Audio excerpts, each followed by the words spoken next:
తాగడానికి సాగునీటికి నీరును అందించిన బ్రిటిష్ ప్రతినిధి అయిన సర్ ఆర్థర్ కాటన్ని దొరాని పిలవడమే కాకుండా దేవుడిలా విగ్రహాలు పెట్టి పూజిస్తున్నాం. ఈరోజు ట్యాంక్ బండ్ మీద కూడా సర్ ఆర్థర్ కాటన్ విగ్రహం ఉన్నది అధ్యక్ష.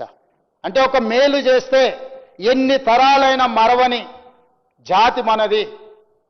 మన కోసం, మన సాగునీటి కోసం మనకు సహకరించిన వాళ్ళను దేవుడిలా పూజించే సంస్కృతి ఉన్న మనం సర్ ఆర్థర్ కాటన్ని ఈ రోజుకు మనం కొలుస్తున్నాం అధ్యక్ష.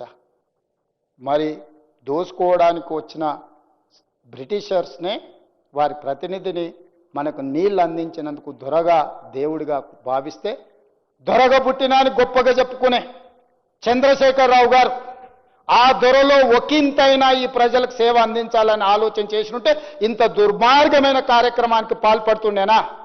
ఆనాడు ప్రజలకు సేవలు అందించిన సర్ ఆర్థర్ కాటన్ దొర అయితే, ఈనాడు పుట్టుకతోనే దొర అని చెప్పుకునే చంద్రశేఖరరావు గారు దోపిడీ దొంగగా మారి తెలంగాణ సొత్తును 1,00,000 కోట్లను కొల్లగొడితే, ఇది ప్రజాస్వామిక దేశం కాబట్టి నడిబజార్లో ఉరిదీయలేదు, రాళ్లతోని కొట్టి చంపలేదు. ఈ సమాజం విచారణ చేసి సహేతుకమైన అవకాశం కల్పించి ఈరోజు ఈ సభలో ఆ నివేదిక పెట్టి మీరు కూడా మీ అభిప్రాయం చెప్పండి.